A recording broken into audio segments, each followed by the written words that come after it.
누가복음 6장 37절에서 42절까지 말씀 한 절씩 교독하겠습니다. 37절 읽겠습니다. 비판하지 말라. 그리하면 너희가 비판을 받지 않을 것이요. 정죄하지 말라. 그리하면 너희가 정죄를 받지 않을 것이요. 용서하라. 그리하면 너희가 용서를 받을 것이요. 주라. 그리하면 너희에게 줄 것이니 곧 후히 되어 누르고 흔들어 넘치도록 하여 너희에게 안겨주리라. 너희가 헤아리는 그 헤아림으로 너희도 헤아림을 도로받을 것이니라. 또 비유로 말씀하시되 맹인이 맹인을 인도할 수 있느냐? 둘이 다 구덩이에 빠지지 아니하겠느냐? 제자가 그 선생보다 높지 못하나 무릇 온전하게 된 자는 그 선생과 같으리라. 어찌하여 형제의 눈 속에 있는 티는 보고 내 눈 속에 있는 들보는 깨닫지 못하느냐? 너는 내 눈 속에 있는 들보를 보지 못하면서 어찌하여 형제에게 말하기를 형제여 나로 내 눈 속에 있는 티를 빼게 하라 할 수 있느냐? 외식하는 자여 먼저 내 눈 속에서 들보를 빼라. 그 후에야 내가 밝히 보고 형제의 눈 속에 있는 티를 빼리라. 아멘. 말씀의 제목 들보와 티라는 제목입니다. 들보와 티. 지금도 기억이 나는데요. 중학교 시절에 이 본문에 나오는 이 비유의 말씀을 처음 듣게 되었습니다. 대들보와 티를 비유하여서 이렇게 말씀하는 내용이 아주 너무 인상이 깊었습니다. 오늘 말씀 41절에 보면 어찌하여 형제의 눈 속에 있는 티는 보고 내 눈 속에 있는 들보는 보지 못하느냐. 이 중학생의 어린 시절에 제 생각 속에 이 표현이 너무 참 유머스럽기도 하고요. 그렇잖아요. 자기 눈에는 대들보가 있다고 그러고 형제의 눈에는 티가 있다고 그러고 참 그 표현이 재밌기도 하지만은 한편으로는 이 비유의 말씀의 그 뜻이 잘 이해가 됐어요. 중학생 때 어린 나이에도 불구하고 중학생의 나이에 제가 이 세상을 보니까 이 세상이 온통 사람들이 이 문제로 서로 다투고 싸우느라 정신이 없는 그런 모습으로 이 세상이 제게 비춰졌다는 것이죠. 사람들은 누구나 네가 옳으냐 내가 옳으냐라는 이 문제에 관한 하는 양보가 없습니다. 막 죽기 살기로 싸우는 것 같아요. 네가 옳으냐 내가 옳으냐. 축구장에 가니까요 애들은요 이게 뭐 핸들링 반칙이다 아니다. 축구하는 시간보다 싸우는 시간이 더 많아요. 축구하러 모였는데 축구는 안 하고 싸우는 거야. 이게 골인이다 아니다 뭐 금을 넘어갔다 안 넘어갔다. 또 길거리에 가다가 이렇게 어른들 장기판에 이렇게 장기 두는 모습을 보면요 항상 싸워요. 뭐가 잘못된지 모르겠어요.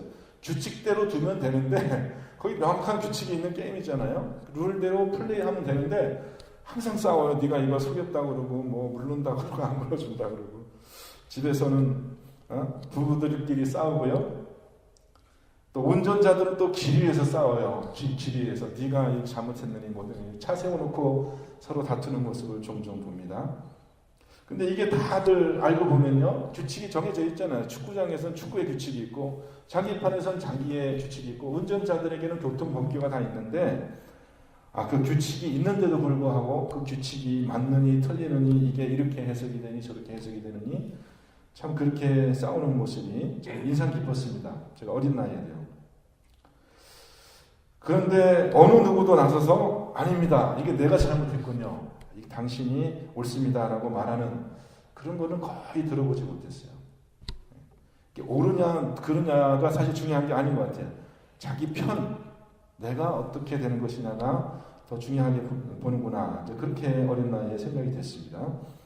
자, 오늘 본문 말씀은요. 사실 우리가 다 동의가 되는 말씀이거든요. 그렇잖아요. 자기 눈 속에 있는 들보가 있는데 그것을 보지 못하면서 남의 눈에 티를 빼겠다 하는 것은 사실 그것은 적합하지 않은 것이다. 그건 누구나 다 동의가 되어지고요. 또 그런 상황이 있을 수 있다는 것에 대해서 우리는 굉장히 직관적이고 이 현실에 대한 아주 정확한 통찰이다라고 그렇게 어린 나이에 저는 일찍 동의가 되었습니다. 자, 그런데 이 말씀을 실천하는 사람, 이 말씀을 실천하려고 노력하는 사람은 참 많지 않은 것 같습니다. 사람들은요, 너나 나나 할 것 없이 다른 사람을 가르치는 것을 좋아하지만 잘 배우려고 하지 않고요. 남의 잘못을 지적하는 것에는 정말 탁월한 능력이 있어요. 남을 비판하는 것에는 어떻게 이렇게 날카로운 눈이 있는지 참 그건 정말 감탄이 됩니다. 가능한 모든 경우의 수를 꼼꼼히 따져서 어떻게든지 남의 그 잘못을 찾아내는 데는 정말 탁월한 능력이 있어요, 우리 모두가.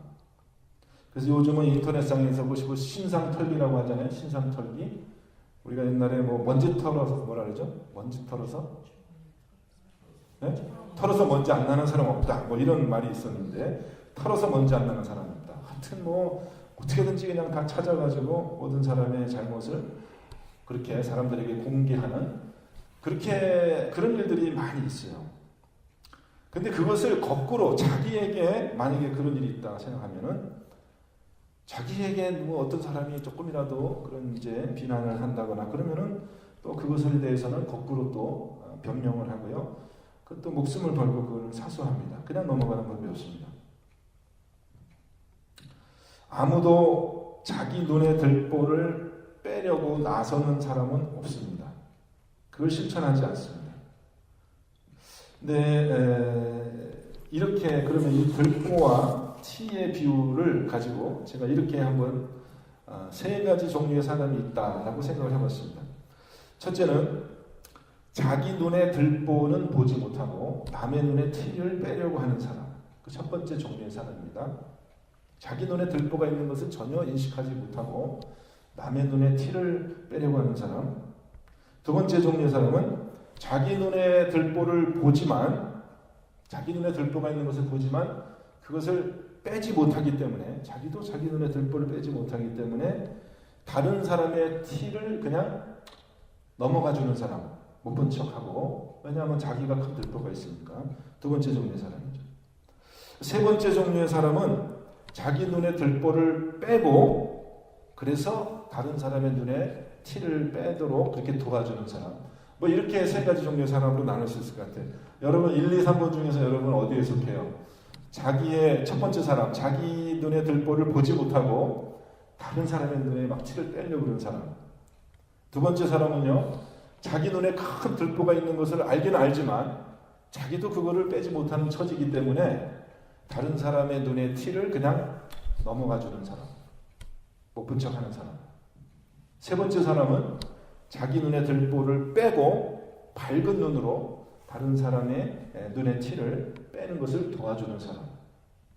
여러분 몇 번째 사람이 되고 싶으세요? 3번이 되고 싶으세요? 2번이 되고 싶으세요? 1번이 되고 싶으세요?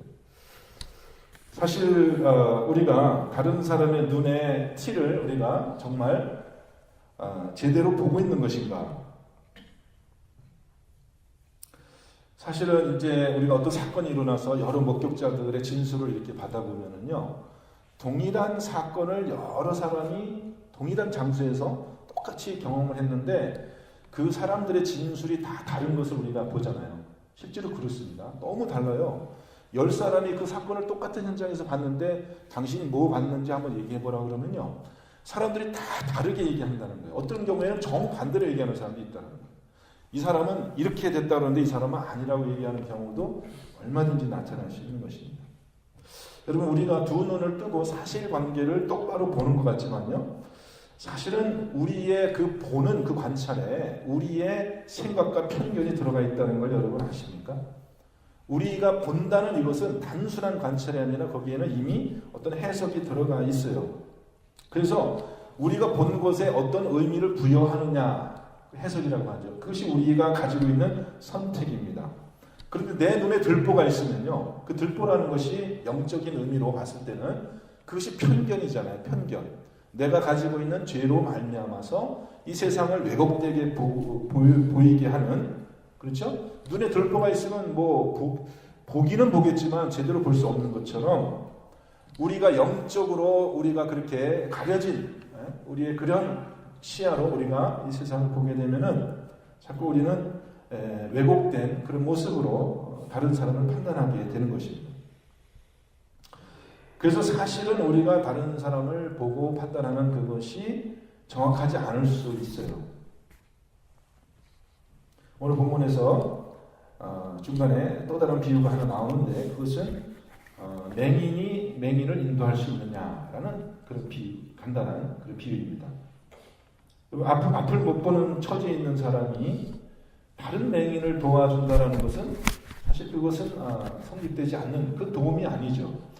뭐 혼자 가는 것보다 둘이 가는 게 낫다라고 생각해서 맹인 둘이 손을 잡고 갈 수는 있겠지만은 그것이 약간의 도움이 될 수는 있겠지만 결국 앞에 있는 구덩이를 보지 못하면은 둘이 다 구덩이에 빠질 수 있다는 것입니다. 여기서 말하는 구덩이는 뭐 이렇게 지금 여기서 말하는 구덩이는 아주 생명의 위협이 될 만한 그런 깊은 구렁텅이를 얘기하는 겁니다.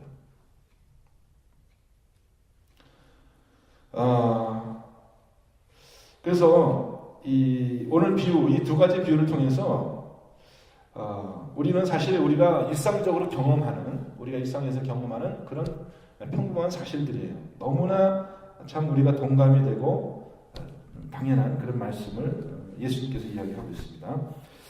거의 모든 사람들은요, 자기가 다른 사람을 비판하는 그 잘못을 자기가 똑같은 잘못을 지을 때가 있어요. 그렇게 될 가능성이 높습니다. 우리가 다른 사람을 비판하는 그 잘못을, 동일한 잘못을 내가 범할 때가 있어요. 그렇게 될 가능성이 높아요. 그리고 그것은 반복되어서 일어납니다. 한두 번 그렇게 되는 것이 아니라 습관적으로 내 삶에 있어서 그런 일이 일어납니다. 남을 가르치는 자에게 있는 시험거리가 뭐예요? 남을 가르치는 그 일을 자기도 못할 수가 있다는 것이죠. 저도 목사로서 하나님의 말씀을 전하는 이런 참 중책을 어떻게 맡게 되었는데 그것이 저에게 가장 큰 도전이죠. 제가 전하는 그 말씀을 나도 제대로 실천하지 못하는 그런 모순에 빠질 때가 많이 있습니다. 근데 그때가 기회예요. 나도 이럴 때가 있구나. 내가 이렇게 생각하고 틀리다고 생각했던 그 일을, 그런 잘못을 나도 범할 수가 있는 거구나. 그걸 잘 알고 그런 기회에 자기 눈에 들보를 제거하면 되거든요. 지금 이제 이 성경 말씀이 얘기하는 것은요, 우리가 인격 수양을 얘기하는 게 아니에요. 이제 많은 사람들은 이 말씀을 듣고, 저도 어릴 때는 그렇게 이해를 했습니다. 그렇구나. 이렇게 돼야지 이렇게 훌륭한 사람이 돼야 되고, 인격 수양을 잘 해가지고 내가 이렇게 다른 사람을 너그럽게 보고 또 나를 돌아볼 수 있는 이런 사람이 되야겠구나. 그런 어떤 인격적인 변화를 촉구하는 그런 본문의 말씀이 아니고, 이 말씀은 우리에게 생명을 주시기 위한 그런 영의 말씀이거든요. 그래서 이 말씀에 실천이 가능하려고 하면은 우리의 존재의 근본적인 변화가 있어야 된다. 그것을 우리가 사실은 놓치지 말고 보여야 됩니다. 자, 내 눈에 들보를 먼저 봐야 되겠죠. 근데 사람들은 사실 자기 눈에 들보를 안 보여서 못 보는 게 아닙니다. 안 보여서 못 보는 게 아니에요. 대들보라는 것은 누구나 다 볼 수 있는 거잖아요. 여러분 여기 우리 건축 양식이 좀 틀려서 그러지만은 옛날식 집에 들어가면은 대들보라는 것이요, 건축물 중에서도 가장 두드러지게 우리 눈에 띄는 것이잖아요. 그러니까 못 볼 수가 없는 거예요. 자기 눈에 들보를 못 보는 사람은 없어요. 다 보고 있거든요. 알고 있거든요. 그런데 그것에 대해서 갈등하고 그것을 해결하려고 하는 그런 노력을 포기하고 익숙하게 그냥 그 들보를 가지고 살아가는 것을 이야기합니다. 그러면 자기 눈에 들보를 빼기 싫다면 다른 사람의 눈에 티는 그냥 넘어가야 되잖아요. 그렇잖아요. 그죠? 자기는 들보를 가지고 있으면서 남의 눈에 티를 빼겠다고 하는 것은 그것은 참 맞지 않는 그런 일이에요. 그러니까 여러분, 저와 여러분이 만약에 내 눈에 들보를 빼기 싫고 그대로 그냥 살고 싶다면 좋습니다. 그렇게 사는 것이 현명할 수도 있어요. 그러면은 다른 사람을 비판하거나 다른 사람을 정죄하지 말아야 된다는 거죠. 만약에 우리가 그렇게 살아야 된다면, 사실 오늘 본문 말씀은 그렇게 시작하고 있거든요. 비판하지 말라, 정죄하지 말라, 남을 용서하라. 그런 만큼, 네가 남을 용서한 만큼 너도 용서를 받는다. 우리가 남을 비판하거나 정죄하는 모습, 그것이 이제 남의 눈에 티를 빼는 그런 행동인데, 우리가 남을 판단하거나 정죄하지 말아야 할 그런 이유가 있습니다. 첫 번째는요, 우리가 그렇게 할 수 있는 능력이 없다라는 것입니다. 우리가 가지고 있는 정보는 우리가 다른 사람에 대해서 알고 있는 것은 항상 부분적인 것이고 일시적인 것입니다. 제가 여러 번 이야기하지만 우리가 하나님께 받은 계시라고 하더라도 그것조차도 부분적이고 일시적인 것이에요. 그것이 온전한 것이 아닙니다. 우리는 전지전능하지 않아요. 저와 여러분은 전지전능하지 않습니다. 우리는 다른 사람의 심중까지 꿰뚫어 볼 수 있는 그런 능력이 없습니다.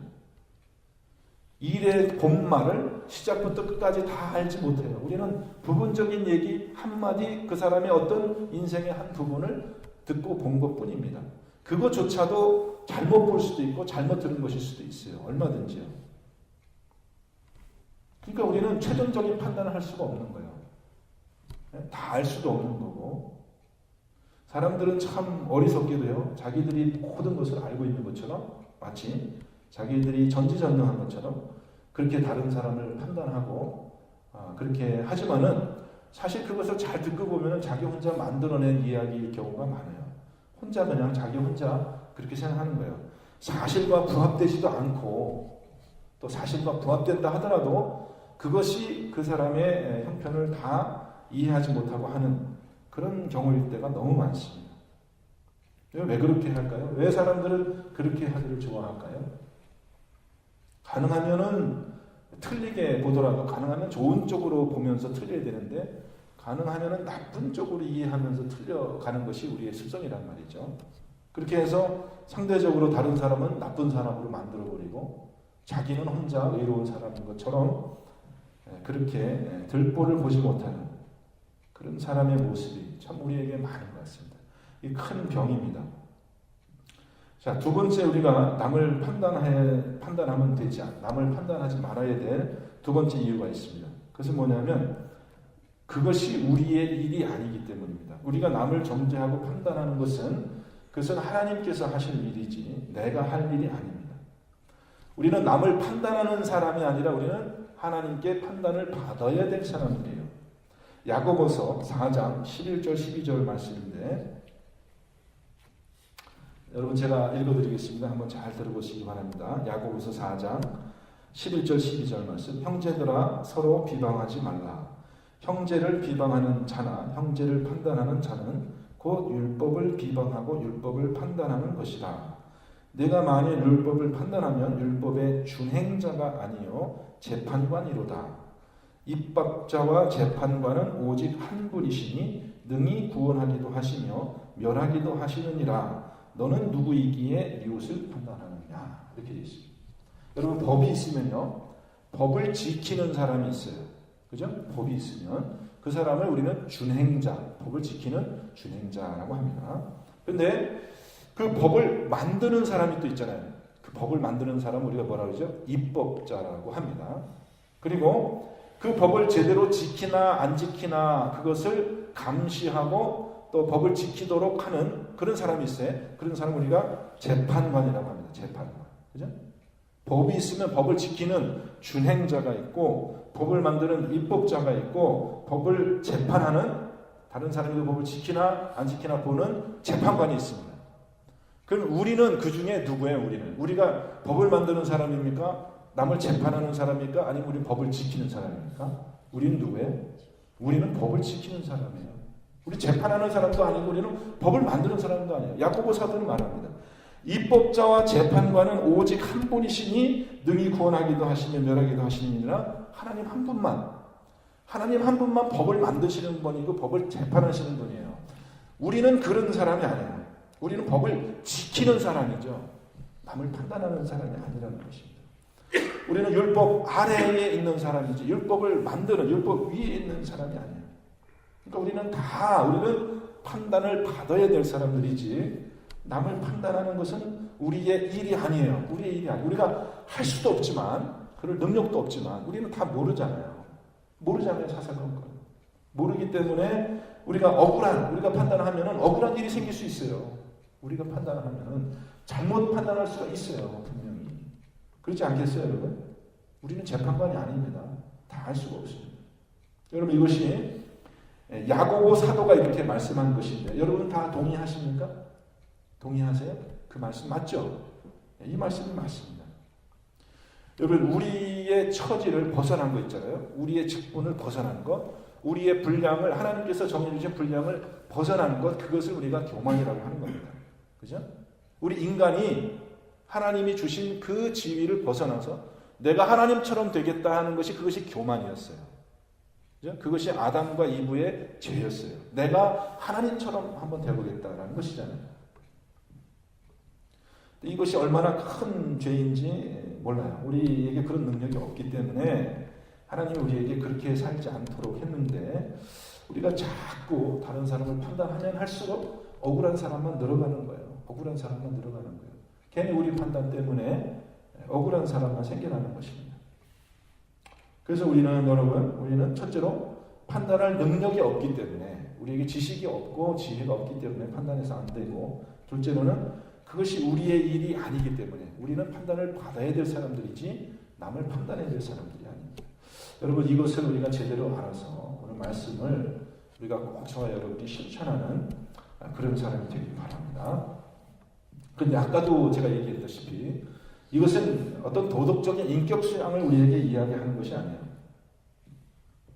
그래서 정말 내 눈에 들보를 본다라는 것은 어떻게 그것이 가능하게 되겠습니까? 어떻게 그것이 시작되어야 되겠습니까? 이것이 인격적인 수양으로는 될 수 없는 문제이기 때문에 저는 이것이 반드시 기도로 시작해야 될 것이다. 저는 이렇게 여러분에게 주장하고 싶어요. 그래서 제가 이렇게 기도하는 겁니다. 주님, 내 눈에 들보를 빼주세요 라고 제가 한번 기도를 시작을 해봤습니다. 내 눈에 들보를 빼주세요. 근데 그 기도하는 것조차도 싫더라고요. 괜히 마음이 싫어. 그런 기도를 하고 싶지가 않아. 뭐 내 눈에 무슨 들보가 있나? 내가 그걸 꼭 빼야 되나? 내가 꼭 이런 기도를 해야 되나? 별로 그런 기도하고 싶지 않더라고요. 입을 떼는 것이 어렵더라고요. 그렇게 기도하는 것조차도 쉽지가 않아요. 영적인 전쟁이죠. 근데 입을 떼어서 기도하면요, 주님, 내 눈에 들보를 빼주세요 라고 입을 여니까 마음도 열리고요. 아, 정말 그렇구나 라고 하나님의 말씀이 더 내 마음속에 자리 잡는 것을 보게 돼요. 여러분 이것이 인격 수양이 아니라 이것은 우리 영의 전쟁, 영의 싸움이고 또 우리에게 그리스도의 생명이 옮겨져 오는, 그래서 이 문제를 가지고 우리가 정말 이렇게 노력하고 이 문제를 가지고 고치려고 하면은 반드시 우리에게 진리의 말씀과 성령의 도우심이 필요한 것을 우리가 알게 돼요. 우리 스스로 그것을 변화시킬 수 없기 때문에. 그래서 정말 말씀과 성령의 능력으로 이런 변화가 있기를 위해서 저와 여러분이 기도했으면 좋겠습니다. 하나님의 능력이 꼭 나타나시도록, 그래서 우리의 이 뿌리 깊은 고질적인 병이 고쳐지도록, 내 속에 내가 어떻게 할 수 없는 그런 병이잖아요 이게. 그래서 함부로 너 그러지 마라고 할 수 없어요. 그래서 사실 이 말씀을 들보와 티라는 이 말씀을 배우자마자 중학교 때 이 말씀을 이제 학교 다니면서 채플 시간에 그 말씀을 듣고 배우자마자 애들이 어떻게 적용을 하면요, 막 말싸움을 해요. 말싸움을 하다가 야, 네 눈 속에 들보 먼저 빼. 뭐 그런 식으로 이 말씀을 우리가 적용하잖아요. 말싸움 하다가 자기가 질 것 같으니까 상대방 입 막기 위해서 야, 네 눈에 들보부터 빼 라는 식으로, 너나 잘해 뭐 하는 식으로 그렇게 우리가 이 말씀을 사용하는 것을 봅니다. 내가 어렸을 때 그렇게 보니까 그 말씀을 그렇게 적용했던 것 같아요. 나에게 듣기 싫은 소리 하지 마 라는 식으로 그렇게 상대방의 입을 막기 위해서 그렇게 이 말씀을 사용했던 것을 봅니다. 그러니까 그만큼 우리 인격 속의 결함이 오래되어지고 뿌리 깊은 그런 약점들이 우리에게 다 있다는 것입니다. 여러분 좀, 저와 여러분이 이것을 좀 깊이 통감하고 이 부분에 대해서 하나님께 기도하고 정말 이 뿌리가 뽑힐 수 있도록, 그래서 정말 바람직하기는요, 정말 우리 눈에 들보를 정말 빼내고 우리 형제 속에 있는 티도 우리가 빼는 것을 도울 수 있는 그런 처지까지 저와 여러분의 실력이 이렇게 성장되면 얼마나 좋겠습니까? 근데 그것이 이루어지기 위해서 진리의 말씀과 성령의 그런 수술이 필요한 거예요. 우리에게 근본적인 변화가 필요하고 하나님의 능력이 필요합니다. 저와 여러분이 그렇게 기도하시기를 바랍니다. 자꾸 네가 잘했니, 내가 잘했니 이렇게 남을 찌르면 그 남을 찌르는 그 칼이 결국은 내 자신을 찌르게 됩니다. 그 아주 뻔한 원리거든요. 그 원리를 우리가 잘 알아가지고 서로 용납하고 또 나도 용서받아야 될 사람인 것을 깊이 깨닫고 그렇게 하나님 앞에 이웃 앞에 그렇게 우리가 생활하는 그런 복된 성도의 삶 되시기를 주님의 이름으로 축원드립니다. 함께 기도하겠습니다. 하나님, 이것이 정말 우리의 고질적인 뿌리 깊은 우리 영혼의 병인데 하나님 고치기를 소원합니다. 주님, 우리 눈에 들보를 보게 하여 주옵소서. 또 진리의 말씀으로 성령의 능력으로 그 들보를 뿌리 뽑을 수 있는 결단과 용기와 실천이 있는 귀한 삶 되게 하여 주옵소서. 오늘 하루의 삶도 주님께서 말씀으로 성령으로 인도하여 주시기를 간청하오며 예수 그리스도 이름으로 기도합니다. 아멘.